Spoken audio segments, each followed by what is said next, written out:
I'd like to begin by acknowledging that the land on which we are gathered is traditional and unceded territory of many First Nations peoples. They are the first inhabitants of this land. I've tried to credit all of the images and insights I use in this presentation, so hopefully there are no copyright violations. I want to thank Christopher Hernandez for the invitation to participate in the discussion today. I'm delighted to be included with this amazing array of anthropologists. It's a lot of mighty girls flying the anthropology flag today. Okay. So using art as a call to action, in the summer of 2011, the Chicago Loop Alliance, in conjunction with the United Way of Metropolitan Chicago, commissioned artist Kay Rosen to create art with the hope of encouraging Chicagoans to carry out 100,000 good deeds.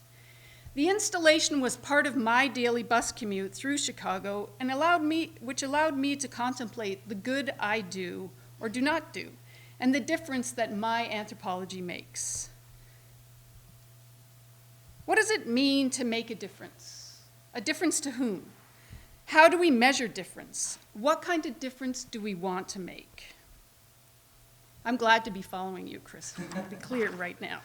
So in a blog post, environmental anthropologist Jeremy Tremblay asked, quote, "Isn't it possible to make a difference in spite of the fact that the general public believes that we work with dinosaurs? I believe so," end quote.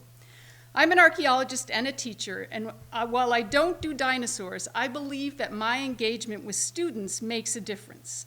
So today I'm going to tell you a couple of examples. I want to demonstrate how I try to do good and try to make a difference in and outside of the classroom and in the field through my anthropology.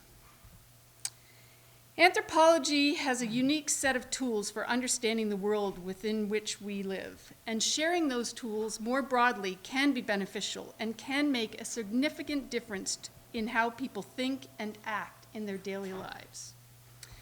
I'm an associate professor in the anthropology department. I'm also the director of the Museum Studies minor at Depaul. The minor is interdisciplinary with the departments of anthropology, history, and history of art and architecture all offering classes. Each fall, I typically teach an anthropology and museum class where we look at a different contemporary theme each time.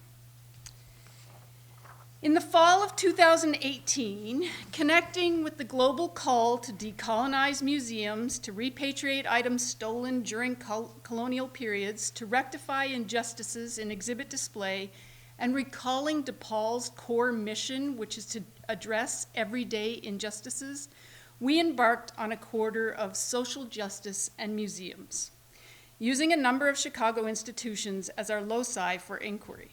If you're unfamiliar with the uncomfortable art tours and the stellar work of master student Alice Proctor, I highly recommend that you check her out. She's super active on Twitter, and this is one of her checklists when she visits your museum. So in decolonizing my syllabus, which is where I started, it meant that there would be no white guys. All of the articles, podcasts, videos, Skypes, and guest lectures were by people of color, women and LGBTIQA people. Students were asked to engage critically with diverse sources on topics related to decolonization, museum neutrality, and inequity in a wide range of museums. They rewrote history by providing new and improved labels all over the city.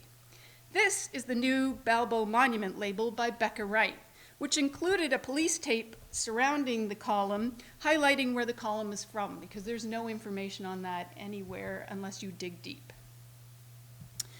By examining objects in museums, DePaul students discovered how museums tell stories, whose stories are told, and whose stories are missing.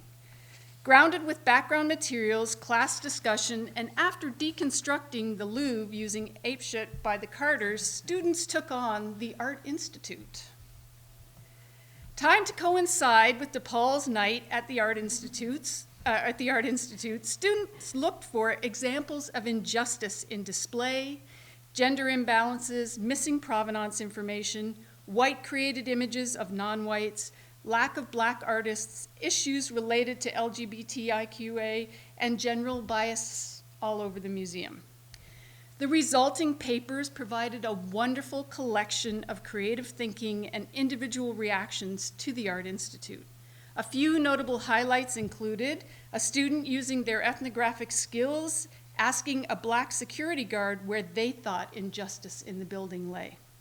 Another explored the entry fee as a barrier. Others pointed out that the imposing temple-like architecture and the hierarchy of elite white male artists on the top floor reinforced the idea of colonized, idealized Western museum spaces. Independently, 2 students, one Black and one white, chose to focus on a single work of art, The Captive Slave by John Simpson, rendering 2 completely different responses. One thought that the painting reinforced the many negative tropes and stereotypes surrounding young Black incarcerated males. The other, after doing some further research, saw redemption in the depiction of a slave by a free, gifted Black actor. They identified missing stories throughout the institution. There were very few women artists and many artifacts with little or no information on how they came to be in the Art Institute collection, where they were from. In the classroom discussion in the weeks following, the most common comment was, quote, "I will never look at a museum in the same way." This assignment was eye-opening for everyone, myself included. I believe in this moment, anthropology was making a difference. In my second example of anthropology making a difference, I want to return to my first love, field archaeology. I'm an archaeologist. Museums is something I'm interested in, but I'm really just an archaeologist. I'm a prehistorian who works in the Neolithic, Chalcolithic, and early Bronze Age periods in Israel, Palestine, and Jordan. From 2009 to 2014, I, with my co-director York Rowan of the University of Chicago, worked at the site of Marj Rabbah in the Lower Galilee of Israel. Marj Rabbah is a single-period Chalcolithic site, and that's from about 4,600 to about 3,600 BCE, and it's about 8 hectares in size.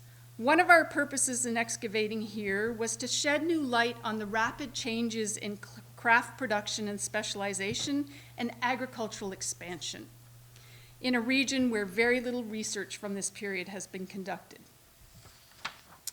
In the winter of 2012, Gil Stein, who was then director of the Oriental Institute at the University of Chicago, and I really resent having to say the word Oriental Institute, and I fight with my colleague York Rowan about this all the time. I just want to lay that out there. So Gil approached us with an interesting proposition for Marj Rabbah. He asked if we would consider taking 5 high school students from the Roe Clark Math and Science Academy to work on the project. In thinking about making a difference with anthropology through community engagement and educational field experiences, we typically think locally, those individuals and institutions near the sites in the areas in which we work. We don't always think about the communities in the areas where we're from, places like Chicago. We engage with some Chicago communities by giving public lectures, but what were we doing to involve local Chicagoans with our overseas research? We routinely take students from the field to the field from the University of Chicago and Depaul and Northwestern, but that participation is often predicated on the ability to pay for the experience. The idea to include local Chicagoans on the project with no financial barriers seemed like a great fit for us. Each summer in 2012 and 2013, 5 students and 1 teacher from Roe Clark worked with us for 4 weeks, and then spent a few days sightseeing in places like Jerusalem and the Dead Sea. And the Dead Sea by far is their favorite thing to do, I'll just say. Bridget Davis, who is now a PhD student at the University of Chicago, but at the time was a teacher at Roe Clark who accompanied the students in 2012, summed up the experience as, quote, "By going on the trip, they could experience positive risk-taking, doing something unfamiliar with the expectation of something positive coming from it. They also learned how to be more independent," end quote. Each season, we conducted a field school, and we treated the high schoolers no differently than any of the other DIG participants, including them in every single aspect of excavation. They got up at 4:30, they spent the day in the field working alongside other undergrad and graduate students, both foreign and local. We bonded over a communal dislike of pesto sandwiches. That was across the board.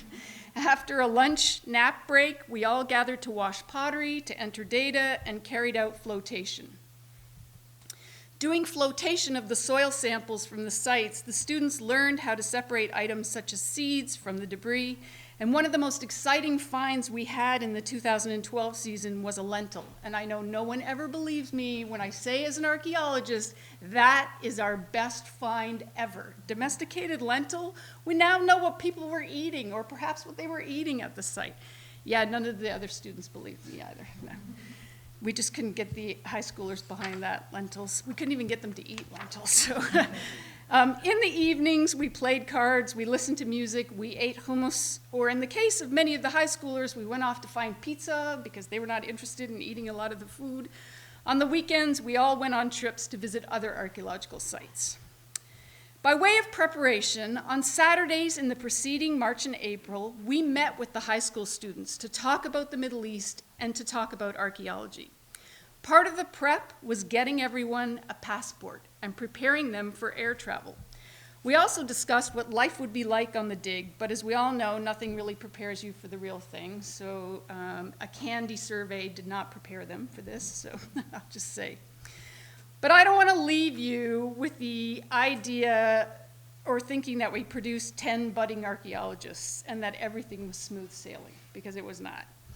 Trying to make a difference was at times, as Stephanie Moser and her colleagues caution, challenging, frustrating, disappointing, but also rewarding, funny, insightful, and truly amazing. I was privileged to be a part of this. As Marcellus Nichols was leaving, he came up to me and said, "I want to give back my trowel." We had given each of the participants a trowel after the Chicago Sunday sessions as a sort of graduation present. I've enjoyed my time and I've learned a lot about Israel and the Middle East, but I'm never, ever going to be an archaeologist. I think someone in the future can use that trowel, just not me. I'll spread the word about archaeology and travel. I felt in that moment that anthropology had made a difference to Marcellus. Perhaps inspired by his first trip outside of the United States, Hugo Navalis, who's a UIC graduate, is now on his second year in China teaching English. An unexpected outcome of the field seasons with the high schoolers was the informal mentoring that went on in the excavation squares, over pottery washing, or in the van on the way to the site. Undergrads and graduates shared their insights on college life, the work world, and archaeology, while the high school students shared their insights on Chicago, movies, and music. By chance, the participating students from Roe Clark were all people of color, which during those two field seasons contributed greatly to diversifying our discipline, which is pretty white-dominated. In December of 2016, York and I attended the memorial service for Keontae Griggs, one of the Roe Clark students who participated in, it's still really raw for me, who participated in the 2000, I promised myself I wouldn't do this, season. During the service, the pastor recounted the life-changing summer Keontae spent on the excavation. Keontae tried new food, although he didn't like any of it, and was the very first person in our fourth season to find the pizza place close to us as an alternative food source. He experienced different cultures, he got dirty, which he also did not care for.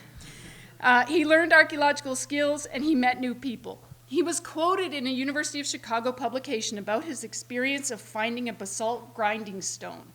And for most of us, that's not really that exciting. But for Keontae, he said, quote, "There it had been for 6,000 years. It took us 4 or 5 days to excavate it," end quote. He was in awe of the past. I suspect his biggest takeaway was the importance of wearing sunscreen and a hat and drinking a lot of water, something that I say every day, all day. I'm famous for consistently saying this. He mentioned these life lessons every single time we met. Anthropology, making a difference. Doing good and making a difference can take on a wide variety of practices, often following traditional educational models, but sometimes employing creative initiatives with unexpected outcomes. Every day is an adventure using anthropology to make a difference. I'd like to highlight the work of Sarah Gooding in rewriting exhibit labels. She found on Jest in the Chicago History Museum. Making a difference is also asking students to think critically, using their anthropological skills to question museum display. To be sure, there's room to improve and to grow, and I'll continue to try new strategies in an effort to make a difference with my anthropology. Thank you.